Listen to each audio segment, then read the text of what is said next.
नमस्कार दोस्तों, एक बार फिर से स्वागत आप सभी का मेरे चैनल पर एक और भूत की कहानी में। तो दोस्तों, आज की कहानी है भूत का बच्चा।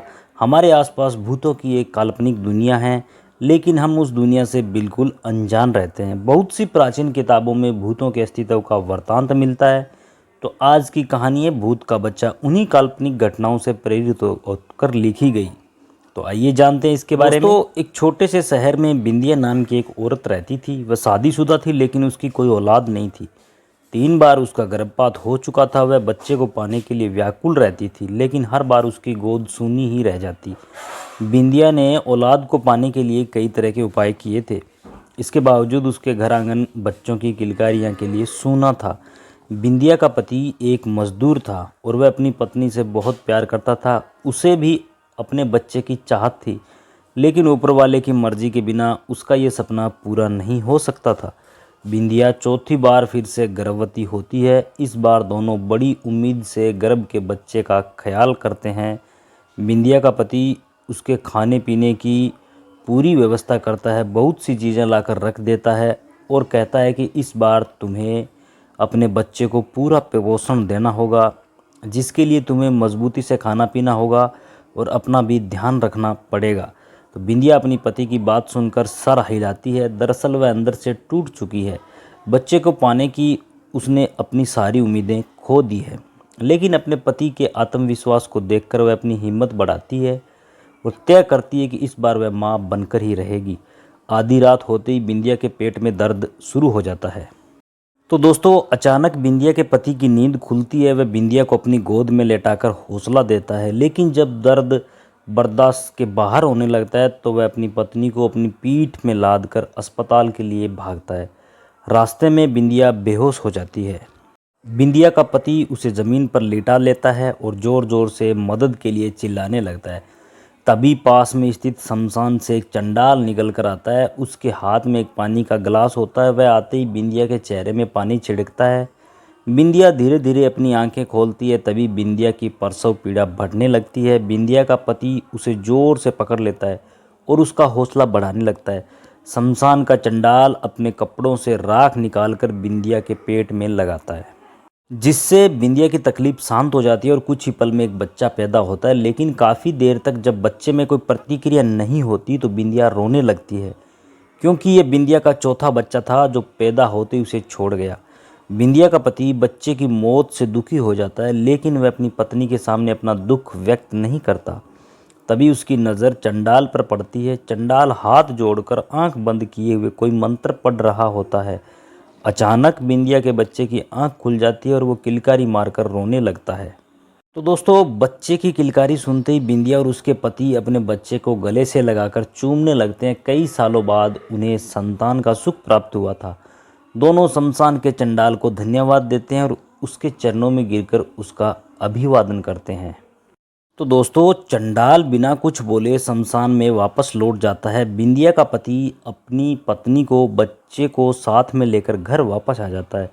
दोनों अपने बच्चे के साथ बहुत खुश होते हैं। एक रात बिंदिया की नज़र खुलती है तो वह देखती है कि उसका बच्चा एक कमरे में पैदल चल रहा है, लेकिन वह तो सिर्फ 2 महीने का है। बिंदिया सोच में पड़ जाती है कि इतना छोटा बच्चा कैसे चल सकता है। तो वह अपने पति को जगाती है, लेकिन गहरी नींद में होने की वजह से वह नहीं उठता। बिंदिया डरते हुए अपने बच्चे को गोद में उठाकर बिस्तर पर लेटा देती है, लेकिन उसके मन में डर की दहशत हो चुकी थी। सुबह होते ही वह अपने पति से रात की बात बताती है। बिंदिया के पति को उसकी बात पर भरोसा नहीं होता। उसे लगता है बिंदिया ने कोई सपना देखा होगा और सच में मान बैठी है। वह बिंदिया को समझाता है और अपने काम में चला जाता है। अपने पति के जाते ही बिंदिया अपने बच्चे को पालने में लेटाकर घर के काम करने लगती है। घर के काम के बाद बिंदिया अपने बच्चे को दूध पिलाने के लिए उसके पास जाती है और वह डर जाती है जब अपने बच्चे को खून से भिड़ा हुआ मुर्गे के पंख के साथ खेलता देखती है। तभी पड़ोस की महिला बिंदिया के घर आती है और कहती है, मेरा मुर्गा नहीं मिल रहा, क्या तुम्हारे घर में आया है? बिंदिया कुछ नहीं समझ पा रही थी। उसका दिल मानने को तैयार नहीं था कि इतने छोटे से बच्चे में इतना बड़ा मुर्गा खा लिया था। वह अपनी पड़ोसन से झूठ कह देती है कि मैंने नहीं देखा। शाम को जब बिंदिया का पति घर आता है तो बिंदिया बहुत घबराई हुई होती है और कमरे के कोने में शांत बैठी होती है। वह आते ही बिंदिया से कहता है, क्या हुआ, तुम ऐसे क्यों बैठी हो? तभी वह अपने पति को गले लगाकर रोने लगती है और कहती है, यह कोई साधारण बच्चा नहीं है, क्योंकि आज इसने पूरा जिंदा मुर्गा खा लिया। बिंदिया का पति यह बात सुनते ही हक्का बक्का रह जाता है। वह जल्दी से उसी शमशान की तरफ भागता है जहाँ वह बच्चा पैदा हुआ था। वहाँ पहुँचते ही उसे वही चंडाल फिर से दिखाई देता है। उनके पास पहुँचते ही वह कहने लगता है, बाबा, वह बच्चा तो असाधारण है, क्या उसे कोई भूत बाधा आई है? लेकिन दोस्तों, चंडाल को सब कुछ पहले से ही पता था। वह कहता है, तुम्हारा बच्चा तो पैदा होते ही मर गया था, लेकिन तुम लोगों के दुख को देखते हुए मैंने एक प्रेत आत्मा को तुम्हारे मर्त बच्चे के शरीर में प्रवेश करवा दिया था, जिसकी वजह से वह जिंदा है। लेकिन वह एक अमावस्या तक ही प्रेत आत्मा उस बच्चे के शरीर में रह सकती है, उसके बाद तुम्हारे बच्चे की सांसें बंद हो जाएगी। चंडाल की बात सुनकर उसने इस समस्या का समाधान पूछा। तो चंडाल बताता है कि यह तो तुम्हारे कष्टों की शुरुआत है। अगर वह बच्चा तुम्हारे घर में रहा तो हर दिन तुम्हारे घर में मौत का तांडव होगा, क्योंकि यह भूत का बच्चा है। लेकिन यदि बच्चे की माँ शमशान में सारी रात उस बच्चे के साथ भूतिया साधना करे तो तुम लोगों की जान बच सकती है।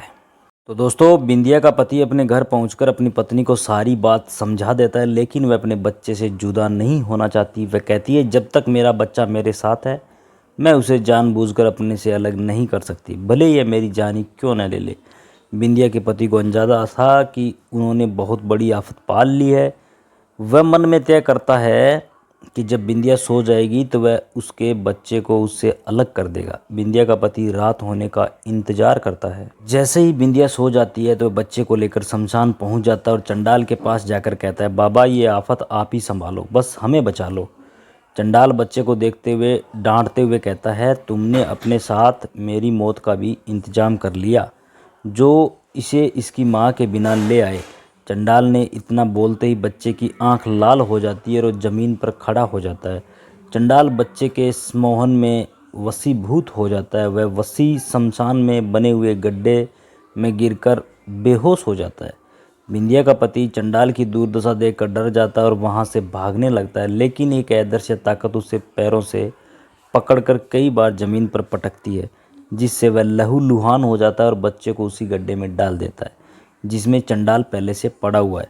दोनों के गड्ढे में जाते ही शमशान में जोरदार हवाएं चलने लगती है और मिट्टी उड़कर उसी गड्ढे में जाने लगती है और देखते ही देखते दोनों जिंदा ही दफन हो जाते हैं। यहीं दूसरी तरफ जैसे ही बिंदिया की नींद खुलती है, उसका बच्चा उसके बगल में लेटे हुए मुस्कुरा रहा होता है, लेकिन बिंदिया के पति का कुछ पता नहीं चलता। वह रात भर अपने पति का इंतजार करती रहती है और इसी के साथ कहानी का पहला भाग यहीं समाप्त होता है। तो दोस्तों, कहानी आपको कैसी लगी कमेंट करके ज़रूर बताएं। वीडियो अगर अच्छी लगी तो वीडियो को लाइक करें, कमेंट करें, अपने दोस्तों के साथ शेयर करें। चैनल पर अगर नए हो तो चैनल को सब्सक्राइब कर बेल आइकन को प्रेस करें। तो धन्यवाद दोस्तों, मिलते हैं कल नेक्स्ट वीडियो में एक नई रोचक जानकारी के साथ। तब तक के लिए आप सबका बहुत बहुत धन्यवाद।